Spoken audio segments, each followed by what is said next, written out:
Hi everyone and welcome back to the Rocketeer. Today I want to take a look at an altimeter bay that I just assembled. It's been a while since I've made one of these. I used a few new techniques and I've learned a few things along the way, so I thought I would share them with you. This fits my 3-inch Prometheus. If you have not seen that build video, then you may want to check that out when you're done here. Now the first thing that you'll notice is that there are 2 charge wells. This has a backup deployment or a redundant deployment. And I want to talk about that for just a minute. So when would you want to use a redundant deploy? Well, if you're sending your rocket way high and out of visual sight, it just helps to have a backup plan in case something doesn't go well, in case you don't kick the parachute out with a first charge or the nose cone jams or something like that. It just gives you a little peace of mind. And besides that, you don't know which way to run. So yeah, it just helps with safety. Or if you're launching a really large rocket and you're sending it really high, it's just a good idea to keep everybody safe to use a redundant charge. So I have used copper pipe here, and I'll talk about that in just a minute. I make markings on my altimeter bay or electronics bay. I wrote on the bottom 2 grams because that's what I'm going to use for the drogue, and I wrote 2.2 for the main parachute, and so that way I don't have to look it up every time. I just make notes on this, and I also make notes on which way is up, because if you get this in backwards, well, that's going to be a bad deal for you. Now it's important to note that not all kits come with the electronics bay, and some that do just come with the bay itself and the end caps, and do not include any hardware or anything else with it. So that's one of the first things you want to check. I'll tell you what hardware I use so you can pick up a few things if you need to. Some come fully supplied, so it's just something you need to check out. I used 1/4-inch all thread to assemble both end caps, and I used aluminum because it's a little easier to work with and it's a little bit lighter. Okay, I'm going to take a look a little bit closer at the end of this and the components on it, and then we'll take this thing apart and check it out. But before I do that, I just want to make a note that in my opinion there are several different types of failures that can occur for electronic deployment, and one of them is a problem with an electrical connection. When I take this apart, you'll see that there are a lot of connections in there. So I have some tips for you on how to make sure your connections are secure so that you don't have a problem, or you can lose connection under boost. And the second thing is that just forgetting to turn the altimeter on, which people that have more experience than I have, it's happened to them. So it can happen. Before you leave that launch rail, make sure you hear that heartbeat or whatever sound that your altimeter makes to make sure that you have continuity to your E-matches. Okay, so let's take a look at the end cap and we'll get on the inside straight away. Okay, let's take a look at what we have. I used a 1032 screw to secure the altimeter bay or electronics bay to the airframe. You can use a smaller, like the 832 machine screw. That would work just fine, but I find the larger one just a little bit less fiddly, I guess you would call it. I used 832 to secure my E-match. It looks like this. That's what I'll use to secure my E-match to the electrical connection here. I like these brass thumb screws. I used a 1/2-inch copper pipe that I soldered together. About a 1-inch piece of this copper pipe will hold a couple of grams, so you can cut it to whatever size you need to. I suggest that you check the volume out before you get everything all wired up. But then I just drilled a simple hole in the bottom of it and mounted them right to the bulk plate on the end here. Now if you can find a flat copper cap, it helps a little bit, makes it a little bit easier. It doesn't have to be flat, but just makes it a little bit easier to connect. This one was not flat, it's kind of rounded on the bottom.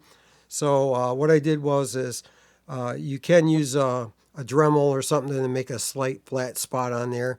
Doesn't really matter, it doesn't take a lot to secure it, but if you can make a small flat spot, that tends to help it out.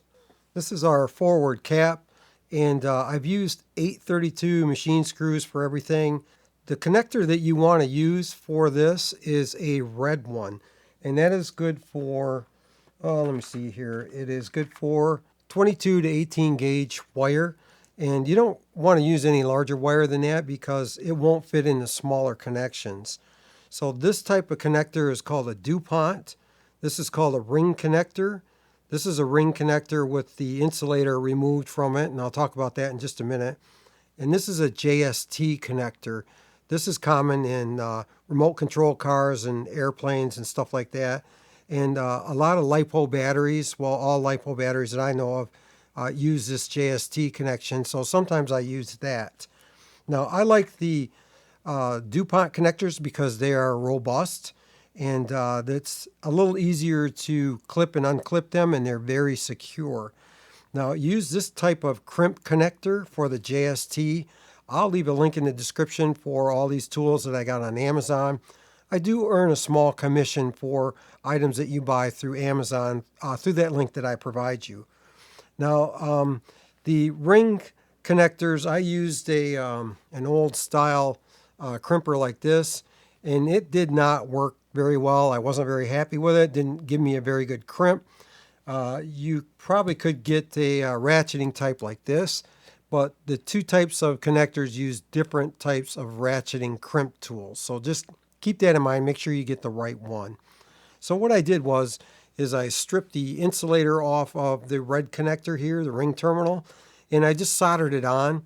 And then I used a piece of shrink tubing like this. I cut a short section of it, and that's what I used to cover up the ends here.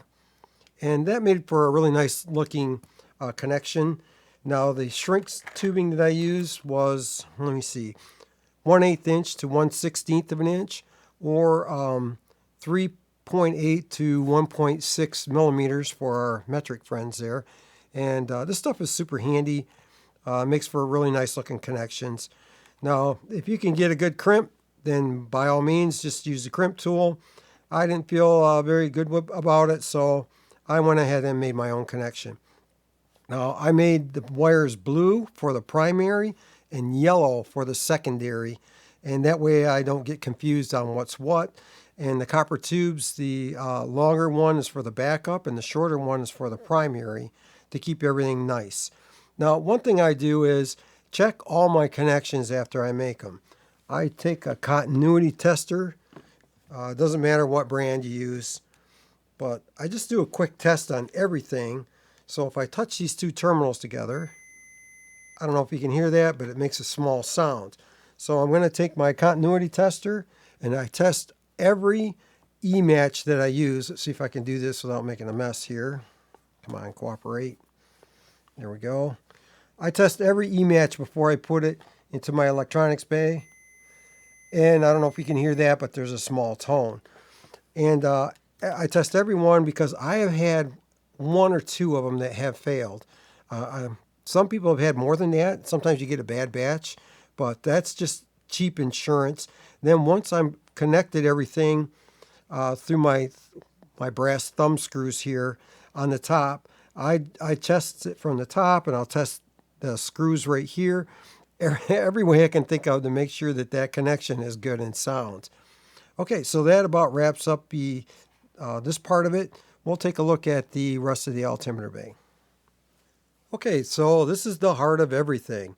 I have two flight computers. This one's a Perfect Flight CL, and this one is a Easy Mini.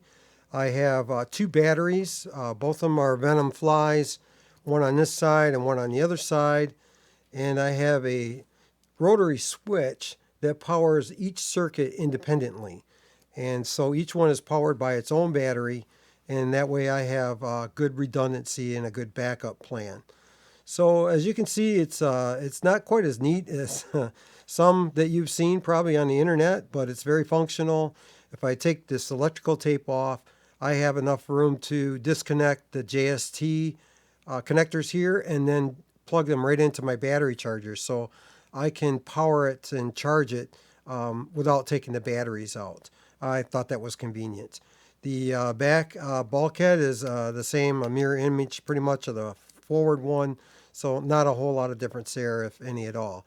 So I still use the same blue-yellow rather, wires to keep everything straight, and just make sure I don't get confused on anything, and that keeps everything nice and neat too.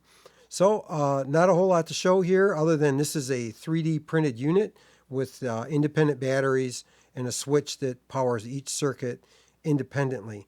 Now I want to talk just for a minute about the LiPo batteries. These are Venom Flies. I can leave a link in the description. And I want to talk about the difference between the LiPo and the 9-volt. Now, you can use a 9-volt to power these. Now, the LiPo does have some advantages in that it's lighter, smaller, and packs quite a punch. But the downside of that is, too, that you have to keep them charged because they can only discharge down to a certain level, and then they either won't charge or it can damage or shorten the life of the cell. So I don't really care for that. A lot of people went to the LiPos. I'm going to give it a try and see how it works out for me. I'm not really sure how long you have before it discharges to the point where it's a problem. I'm going to find that out. You can just use regular 9 volts like Duracells seem to hold up quite well. And then you don't have to worry about that. Of course, you always want to test the voltage of each battery before you set up everything and take it out on the field. The 9 volt should be probably no less than 8.8 volts at the least. An actual 9 volt is more than 9 volts when it's fresh. So just check it and make sure that you're good to go.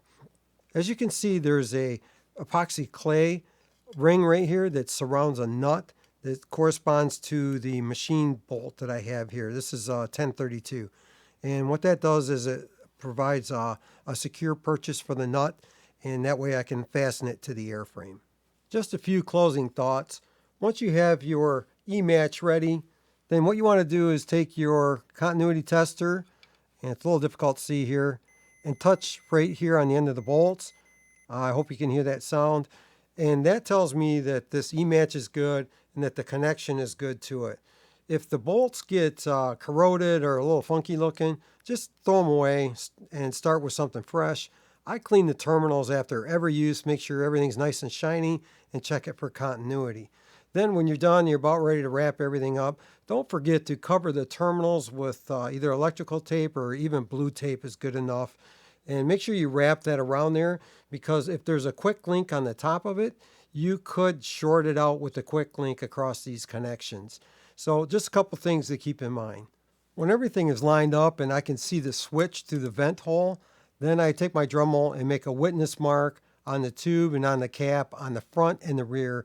And that way I know that I'll be able to see my switch when I get out on the field. It's really frustrating if you get out there and you can't find the switch. So make sure you make some sort of mark there, and that way everything will line up like it should.